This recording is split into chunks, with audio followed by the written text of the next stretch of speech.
online programs which goes on like every month. DCA, if you go to DCA, they will hire you 1.80. The same thing, if you go to an MCA, they will hire you 3.5. So if you come to us, we will teach you how to qualify DCA. I need my people to get enough knowledge about Python.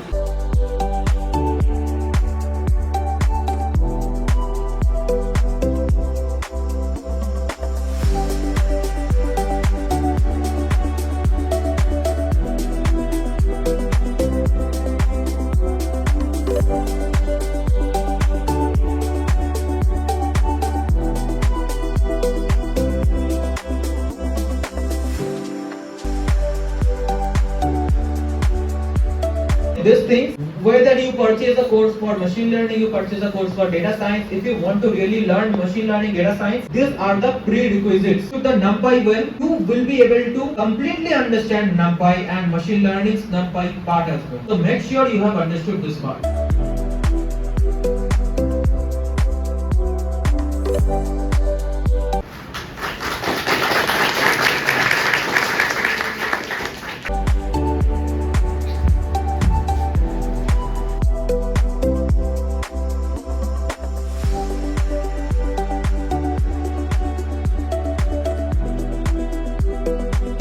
I'm very young, I passed out before few years and I'm doing my job because I love this profession, I love teaching, that's why I am in this profession. So we shared a lot of things, we shared our visions, so that was really a very wonderful meet. And yesterday also I was searching him like he was not here. Thank you sir for guiding me as well, so that I am also guiding you. Their shortage, they cannot come out from that. Something should be recognized so that they come out from there and do something. Their capability is very high, but they cannot deliver. They always do not want to go from house. I would like to thank everyone for attending this 2 days workshop on learning using Python. I would like to also thank to Mr. Abhijit Vishal sir, Video Department, Mr. Subhadev sir, and Madam Captain Momi organizing this workshop.